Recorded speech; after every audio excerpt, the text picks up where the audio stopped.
Schizophrenia के basically 4 components हैं।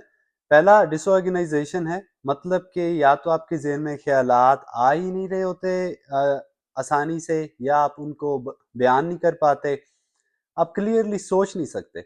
और आउटसाइड से जब आपकी फैमिली या आपके दोस्त मरीज से बात कर रहे होते हैं, या तो वो बात कर ही नहीं पाते, उनको एक दूसरे की बात समझ नहीं आती, या आप एक बात करते हैं और मरीज जो है वो कोई और जवाब देता है उसके बदले में।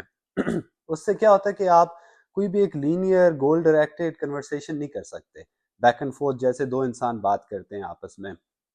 दूसरा कंपोनेंट हेलुसिनेशंस होता है, मतलब कि मरीज आप बैठा हुआ है खुद से, उसको कुछ आवाज़ें सुनाई देती हैं। उसमें कुछ एक दो तीन भी हो सकती हैं, ज़्यादा भी हो सकती हैं। वो आवाज़ें आपस में भी बातें कर सकती हैं, वो मरीज से डायरेक्टली भी बातें कर सकती हैं। कई दफ़ा मरीज वापस भी बात करता है। ये डिफरेंट है। लोग जब सोच रहे होते हैं कई दफ़ा डीपली, तो खुद से बात करते हैं, वो डिफरेंट है।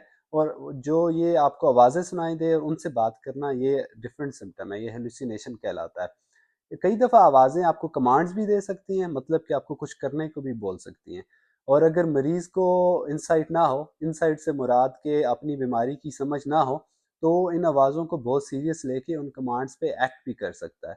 कई दफ़ा उनमें कमांड्स खुद को नुकसान पहुंचाना, दूसरों को नुकसान पहुंचाना, ये भी हो सकता है। तो ये सीरियस सिम्टम हो सकता है।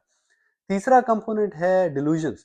डिल्यूजन्स बुलाते हैं फॉल्स बिलीव्स को, जो कि रियलिटी बेस्ड ना हो। मतलब इंसान को ऐसी चीज़ पे यकीन होता है जो कि रियलिटी बेस्ड नहीं होता।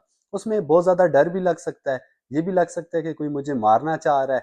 ये भी लग सकता है कि लोग मुझे मॉनिटर कर रहे हैं, मेरा फ़ोन टैप कर रहे हैं, या मेरे दिमाग में कोई चिप लगी हुई है, दूसरे लोग मेरे ज़हन में ख़्यालात डाल सकते हैं, निकाल सकते हैं, कंट्रोल कर सकते हैं।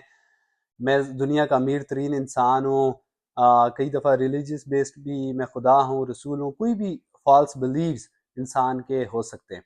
चौथा मेन कंपोनेंट है नेगेटिव सिम्टम्स, कि मरीज़ खुद को आइसोलेट कर लेता है, सोसाइटी से बिल्कुल अलहदा कर लेता है, नहाता धोता नहीं है, अपना ख्याल नहीं रखता, और बिल्कुल जो है ना बाकी सोसाइटी से विड्रॉन हो जाता है।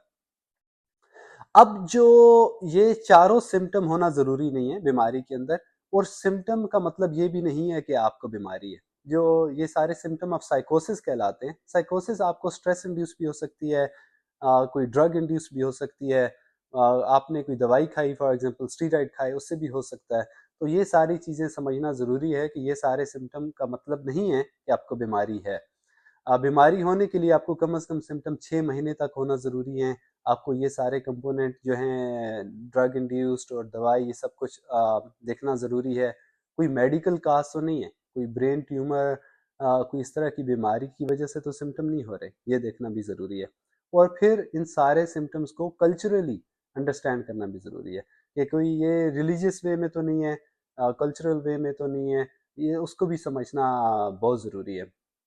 अब आपने जो वीडियो का टाइटल देखा होगा, लोग ऐसे मरीज को कई दफ़ा बुलाते हैं झल्ला, कमला, पागल। ये मैंने जानबूझ के थोड़ी ड्रामेटिक नाम रखा, क्योंकि इस तरह की चीज़ों से स्टिग्मा फैलता है। स्टिग्मा मतलब कि आप एक नेगेटिव इम्पैक्ट डाल रहे हैं मरीज पे और बीमारी पे। उससे क्या होता है कि मरीज फिर जो है किसी को बताता नहीं है। फैमिली जो है वो बाकी रिश्तेदारों को नहीं बताती, डॉक्टर के पास नहीं जाते, घबराते हैं। हालांकि ये जस्ट एक और बीमारी है, जैसे आपको शुगर हो सकती है, दिल की बीमारी हो सकती है, हार्ट अटैक हो सकता है। It's just like another disease. और आप बाकी बीमारियों को जैसे एज ए बीमारी लेते हैं, जाके इलाज कराते हैं, ये भी एक और ऐसी ही बीमारी है। It's as simple as that. Please ऐसी नेगेटिव लैंग्वेज से दूर रहें। और ऐसे मरीज को सपोर्ट की ज़रूरत होती है, फैमिली से, रिश्तेदारों से, दोस्तों से। तो पॉजिटिव लैंग्वेज यूज़ करें, एक दूसरे को सपोर्ट करें, और नेगेटिव लैंग्वेज और इस तरह के स्टिग्मा से बिल्कुल दूर रहें। अब जो इलाज की बात है, ये दवाई और थेरेपी दोनों से होता है। पहले दवाइयाँ होती थी, उससे इंसानों को हाथ कांपने लग जाते थे, मसल स्टिफ हो जाते थे, या फिर नई दवाइयाँ आई, उनसे बहुत ज़्यादा वेट गेन होता था। अब ऐसी दवाइयाँ आ गई हैं जो कि दोनों नहीं कराती, ना आपको वो हाथ कांपते हैं, ना ही आपका बहुत ज़्यादा वेट गेन होता है। वेट न्यूट्रल एंटीसाइकोटिक भी आ गई हैं। और अगर वेट गेन होता भी है, और वेट लॉस वाली काफ़ी दवाइयाँ आ गई हैं। ऐसे मरीज के लिए, जो मैंने पहले जिक्र किया, अगर इंसाइट ना हो, अगर इंसान को अपनी बीमारी की समझ ना हो, और वो इन सारे सिम्टम्स को सच समझ के ट्रीट करे, تو اس میں دوائی لینا بہت مشکل ہوتا ہے، تو اس میں منتھلی انجیکشنز ہیں۔